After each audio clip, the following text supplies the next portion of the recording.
umwaka mushya muhire 2020 ari nako mvuga ngo adewa felicitation y'ikigo cy'Imana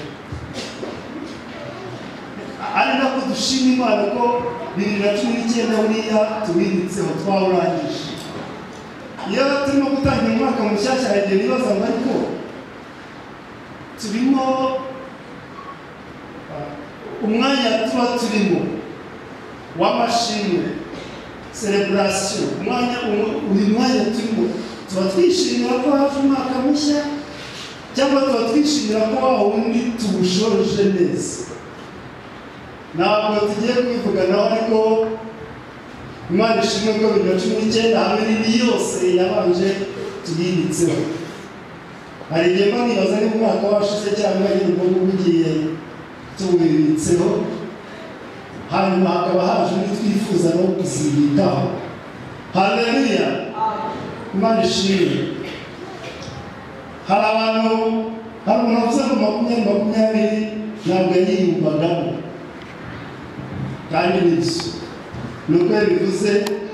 Ubu murabizi ko turi muri 2050 noneho twamaze kwiruka, twageze muri 2050. ubu hari abantu barimo kumva itabareba, ariko umusibye ejo muzabona turaha tuvuga ngo bavuga 2050 ntabwo tuzi ko tuzahagera. Haleluya. Iyo myaka yose iri imbere ni yacu, tuzahagera kandi Imana yacu ishimwe ko ikomeza kutubeshaho. Iyo umwaka utangiye hari ibyifuzo tuba tuwufitemo.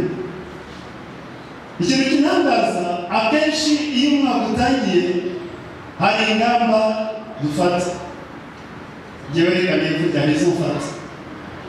Ibintu byose mvuga ngo ngiye gukora muri uyu mwaka, cyane cyane bijyanye n'uko ngiye kwitwara n'uko ngiye ntabwo bimara n'iminsi 30 y'ukwezi kwa 31.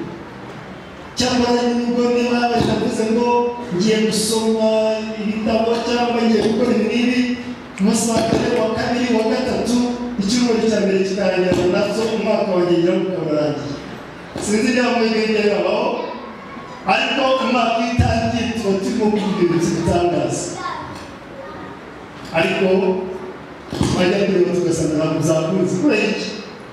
Hari igihe tuba turimo kwishimira gusa ko umwaka mushya waje, ariko ntidutekereze imbaraga bisaba cyangwa icyo bidusaba, kuko 2020 bageze. Nagiye mbona Imana yabaye yatubereye nziza, Imana ishimwe. Burya imyaka yose yagiye nta n'umwe utabaye umwaka mushya muhire. Siko bimeze? Burya iyi yose yashize yatambutse nta n'umwe utarabaye umwaka mushya muhire utangiye.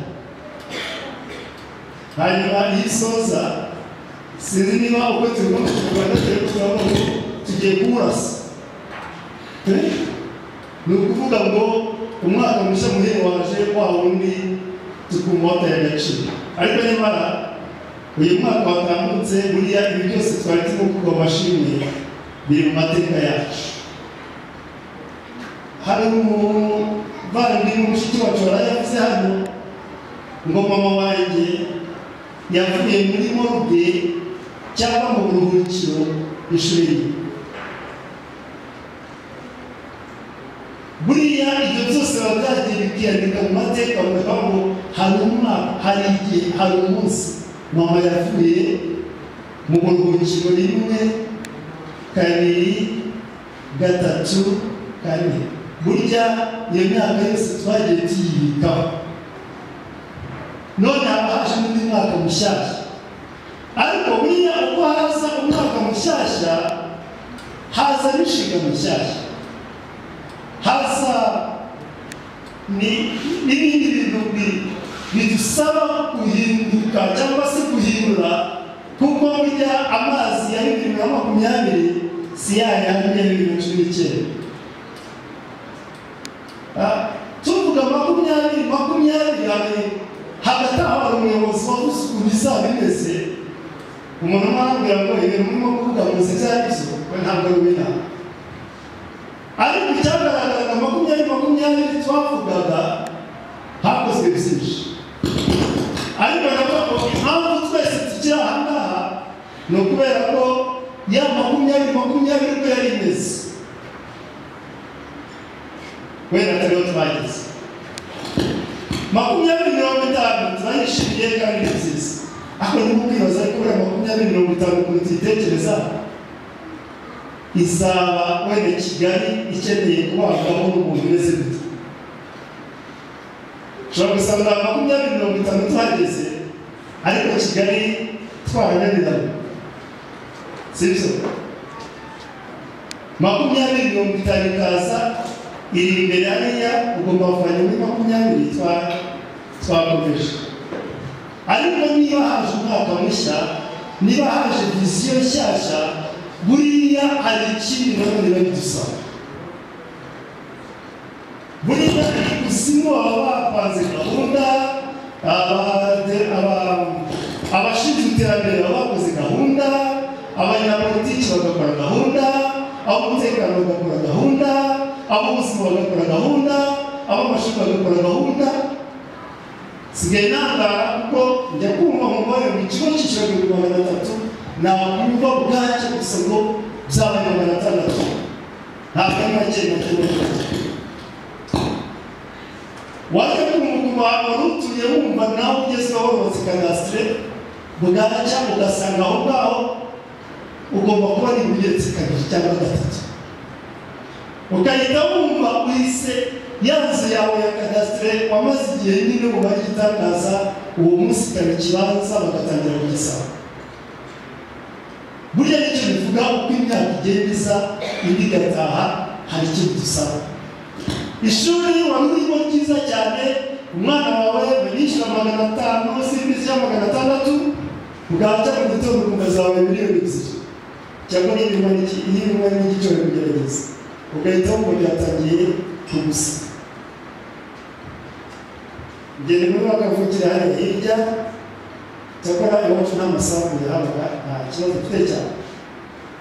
Uyu munsi mu myaka mingahe ishize ntabwo twari tuzi gusura ubutaka, twari tuzi ko ari iwacu umuntu agatura munsi y'urugo agatura hirya hino undi bakazunguruka umubyeyi.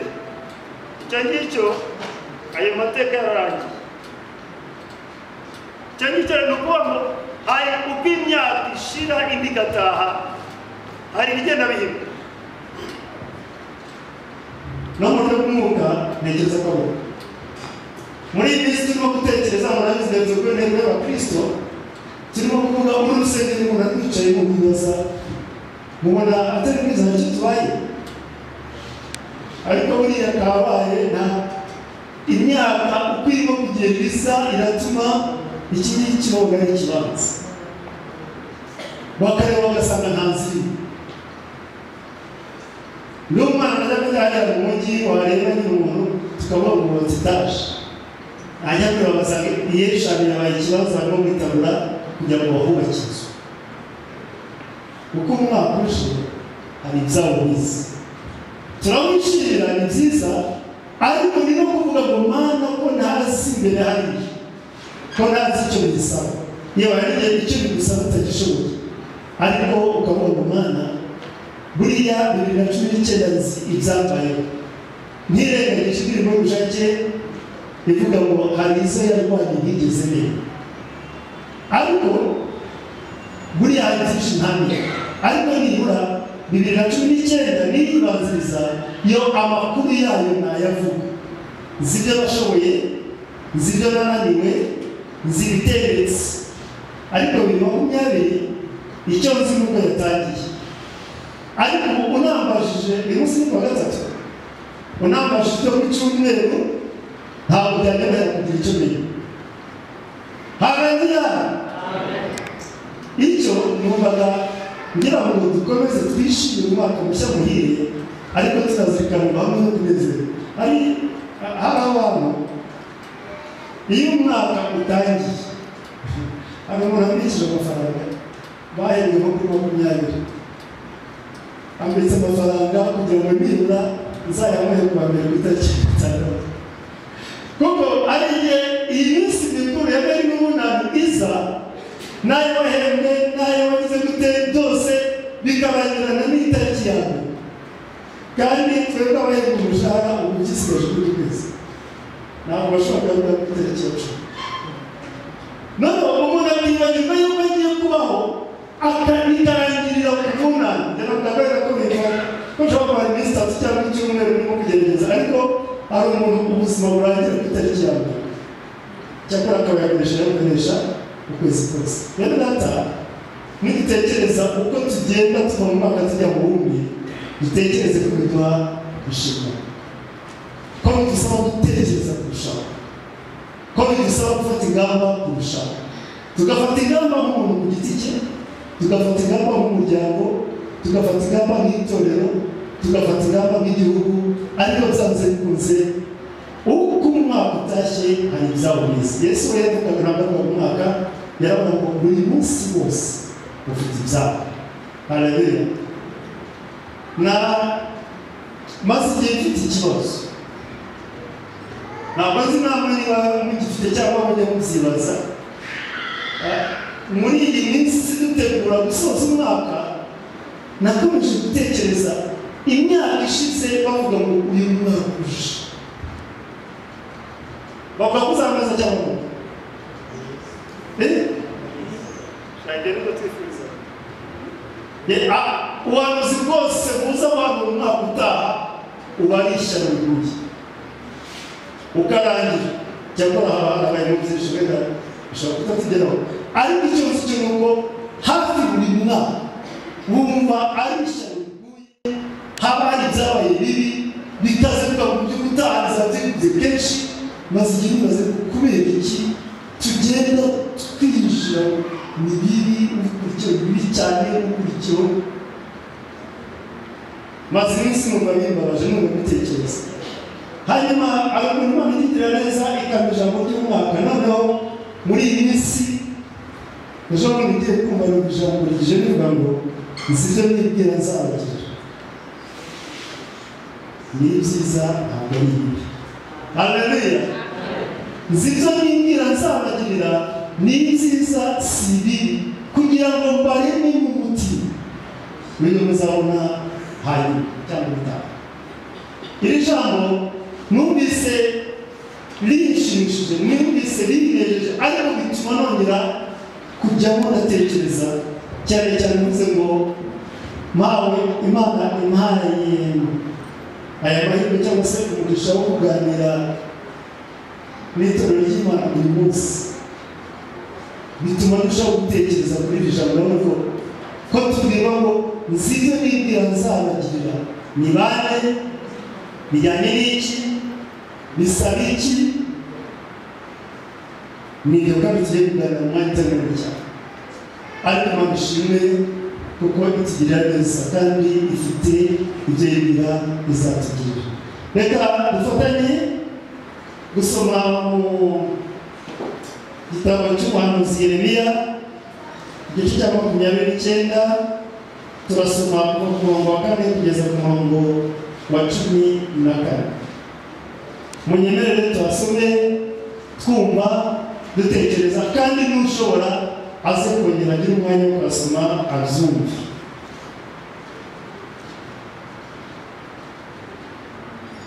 Yeremiya 29 umurongo wa 4 uku ni Uwiteka nyir'ingabo Imana ya Isirayeli ibwira abajyanywe ari imbohe bose abo yateye kuvana i Yerusalemu bakajyana i Babuloni ari imbohe ati nimwiyubakire amazu muyabemo kandi muhinge imirima murye umwero wayo mwishakire abagore mubyara abahungu n'abakobwa kandi mushyingire abahungu banyu n'abakobwa banyu kugira ngo nabo babyare abahungu n'abakobwa mubone kuhagwira mwe kuzatura kandi mu Rwanda ategetse ko bazabajyanaho muri imbohe muzabashakire kuba amahoro musabire Uwiteka kuko mu mahoro yabo namwe muzagira amahoro uko ni Uwiteka nyir'ingabo Imana ya Isirayeli ivuga iti ntimukemere ko abahanuzi bo muri mwe babahanurira n'abapfumu banyu bakabayobya kandi ntimukite ku nzozi mujya kurota, kuko babanurira ibinyoma mu izina ryanjye sinabatumye, ni ko Uwiteka avuga. Ahubwo Uwiteka aravuga ati imyaka 70 y'aho umurimo w'ubugome nishira, nzabagenderera mbasohoze ijambo ryanjye ryiza rituma mugaruka ino. Erega nzi ibyo nibwira nzabagirira ni amahoro si ibibi, kugira ngo barebemo umutima w'ibyo muzabona hano, ni ko Uwiteka avuga. Kandi muzanyambaza, muzagenda musenga, nanjye nzabumvira. Muzashaka mu mbone nimushaka mu mutima wawe wose, nzabana namwe, ni ko Uwiteka avuga. Kandi nzagarura abanyu bajyanwa ari imbohe, nzabakoranya mbakuye mu mahanga yose n'ahantu hose aho ni n'abatatanirije, ni ko Uwiteka avuga. Kandi nzabagarura aho nabakuje mukajyanwa muri imbohe. Haleluya. Niba dutegeranye amina ntabwo zirimo guhura.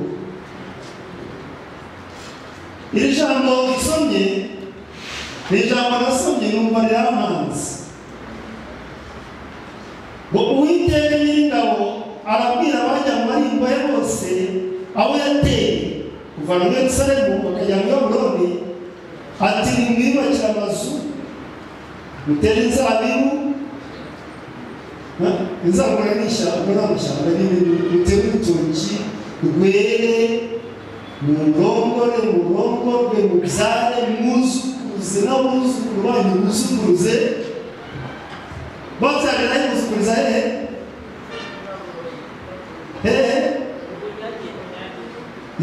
bari mu bunyage, bariya ubundi abanza ni ba bandi bagiye iyo banyagaga, ntabwo banyagaga bari bose. Ni ibikomangoma, ni abantu b'ibihangange, ni abantu b'abahanga, ni abantu bameze kubiyemo n'abakozi b'Imana. Buriya nibwira ko iyo umuntu akijya mu bunyage, nabonye abantu bahunga iyo bitaragera kure. Buri gihe umuntu ahungira hafi y'umupaka umwegereye. Iyo yambutse umupaka agumaho kuko aba yumva mu kanya gusigaye, kandi n'abayobozi b'abana hagashira iminsi agatangira akagonda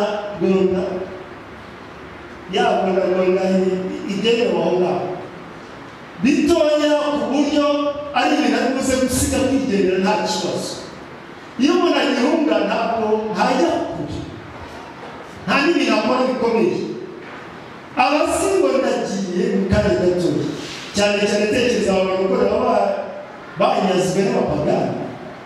Imana yacu yaje kubitera ibatera ishoti gusubira iwacu, ubundi isengesho ivi rikakabona, bakavuga bati mu kanya turatashye. Ibyo bimukanye babihambiriye babihambure kuko bitazabasha basubira iwabo. Turimo kujyana. Haleluya. Noneho agasenga uyu munsi akuma nta makuru,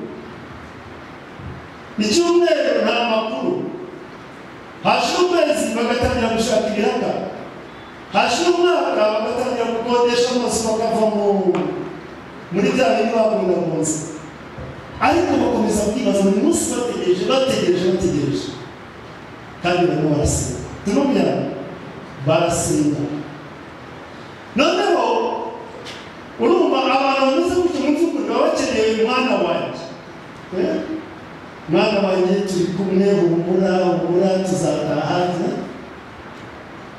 Noneho Imana ibwira Yeremiya, uyu nguyu ugeze kuba ati ku mwana wowe nashuka bakamondagura, nakwanga kuvuga numva ndashya, navuga nkabiza. Abandi barabwira bati muretse gato turatashye. Imana ibwira Yeremiya kuva, babwire ngo ahantu nabohereje nibubake amazu akomeye bayarimo, nibajyana abana mu ishuri bige, nibatera intoki n'amashyamba. Nijye waboherejeyo, kandi igihe bazamarayo ntabwo ari kigufi. Babyara abana babashyingire, abo bashyingiye babyare bongerewe nabo bashyingiye, ntabwo ari urugendo rw'ejo. Iri jambo numvise riva kuko Imana niyo yabikoze. Imana niyo yatumye bajya hariya kubera impamvu, ntabwo ari muri ntabwo ugareje. Ariko ntabwo ni watinye cyane tuze kumenya ngo uyu munsi ushobora kuba ari mu kibazo gikomeye, uyu munsi ushobora kuba ari mu kigeragezo gikomeye, ariko ntabwo bishobora kuba iyo bitaweho. Iyo 2019 birangiye hari umuntu atandika agatwika ati yarangiye 2019, ariko niba Imana yabivuze ni byiza. Ariko buriya umwaka wo ya minsi tubara mu mwaka urarangiye yarangiye, ariko wowe nanjye turakomeje kandi dukomeje kubisiga. Iri jambo ryanteye ubwoba kuko riravuga noneho uretse no kuvuga ngo turagiye, ahubwo ni gukora ibishoboka byose kugira ngo aho ngaho muhasabire amahoro, muhasabire umugisha, muhashakire ibyiza, kuko ibyiza byabo ni byiza cyane. Mu by'ukuri ni ukuvuga ngo icyo kigeragezo ni nkaho agituyemo, ngo umudugudu cyangwa se umurwa cyangwa aho navuze ngo no ugiye, aho nategetse ko no mujyanwa nk'abanyage, aho ngaho mwashakira umugisha, kuko umugisha wabo niba kubitekereza bivanye muri uwo mwanya nagakorera mu buzima bwacu bwa buri munsi. Nari ndimo gutekereza nk'umuntu nimugoroba abantu bashimira umuntu wavuze ngo yarwaye diyabete, Imana irayimukiza. Mpita ntekereza ngo umuntu warwaye bene izi ndwara iyo apfukamye arimo gusengera abantu bazirwaye, ntekereza ko isengesho asenga rigenda rirushijeho gusobanuka no kumvikana no kubatsuma, kuko avuga ati uyu ni wabo aruzi. Iyo apfukamye arimo gusenga asabira abantu ibyo kurya yaraburaye, ubwo kubura abanza atari umugoroba umwe gusa, yarigeze kwicwa n'inzara. Kwicwa n'inzara umunsi twongera ngiye tuze gukora ibikorwa ko baduhanze, twicwa n'inzara, twicwa n'ibintu, ariko tukaba turimo kubivuga. Akaba yarigeze kwicwa n'inzara iyo yumvise abantu bafite ikibazo cy'inzara, iryo sengesho ry'uwo mudugudu araryumva. Buriya umuntu utarigeze agira ikibazo cyangwa kuba, ntabwo yigeze mu abantu ba Kajeki, ntabwo yigeze mu abantu bo 19, ntabwo yigeze yumva abamaze iminsi barimo gukurwa mu manegeko. Ariko umuntu ushobora kuba wenda baranamukuye mu nzu gusa bamubwira ngo amaze iminsi atishyura, buriya iryo tangazo araryumva, azi icyo bivuze. Rero umurwa wabayeho buriya ni wowe umenya ibyabo. Ariko turetse ibyo ngibyo, niba turaha reka twebwe kwiha amahoro gusa, ahubwo iri jambo icyo ryavugaga ryavuze ngo nzire n'imbere nzabagirira. Ariko wajya kureba ibyo n'imbere nzabagirira ugasanga biragusaba kutarangara, kutivumbura. Hari abantu bivumbura bakivumbura Imana, akabaho nanjye sinzanasubirayo, nanjye sinzongera no kubikora, nanjye sinzongera no gutura, nanjye sinzongera no gusubira muri korali, nanjye rero umva nyine yayakaye. Iri jambo icyo nabonye haravuga ngo nimunyambariza ye, nimushaka nimunyambaza, ariko uzanyambaza ukiri hahandi, uzanyambaza ukiri muri cya kigeragezo, kuramya no guhimbaza, uzabikorera ibyo kumanika intambara ubuzima murebe gucurangira ibitego. Iri jambo numvise nubwo Uwiteka avuga ngo nzibye n'imbira nzabagirira, ariko birasaba kuba witwaye mu kigeragezo. Burya hari ahantu hamwe na hamwe ushobora kuba ari akazi cyangwa ahantu ujya gutura, ariko cyangwa imico y'abantu kugira ngo bakurebe nk'umuntu ukomeye ufite imbaraga z'uburyo bwose, bagira umwanya wo kugutetesha, bakaguhereza ibyo kurya, bakaguha ibyo kwambara, bakaguha ibintu byose, mbese bakagushyirisha hanze amabwiriza yo kubavuga, bakakugeza ahantu. Noneho bakaba barimo kukwitegereza ukuntu witwara iyo ufite ibisaga, iyo uguwe neza. Haleluya. Bamara kugira ibisaga ugeze hariya, ya ngazi bakuzamura wowe ugahita bayikuraho, kandi uhagaze hejuru ugana mu kukikubita hasi. Wajya kureba imbere ugasanga mu muvandimwe wawe, wajya kureba ugasanga wawe undi mwabanaga mwamufatanyije. Gutuka ni wowe ukoze kwiwe. Noneho bakagutesekesha, bagucungana n'ukuntu witwara iyo ugeze mu kigeragezo gikaze, iyo uhemukiwe n'inshuti yawe, iyo uhemukiwe n'uwakagutabaye, iyo uhemukiwe n'umuvandimwe wawe. Iki nacyo kibaho kugira ngo barebe ngo yitwara ate iyo ari mu bisaga, yitwara ate iyo azambagatira.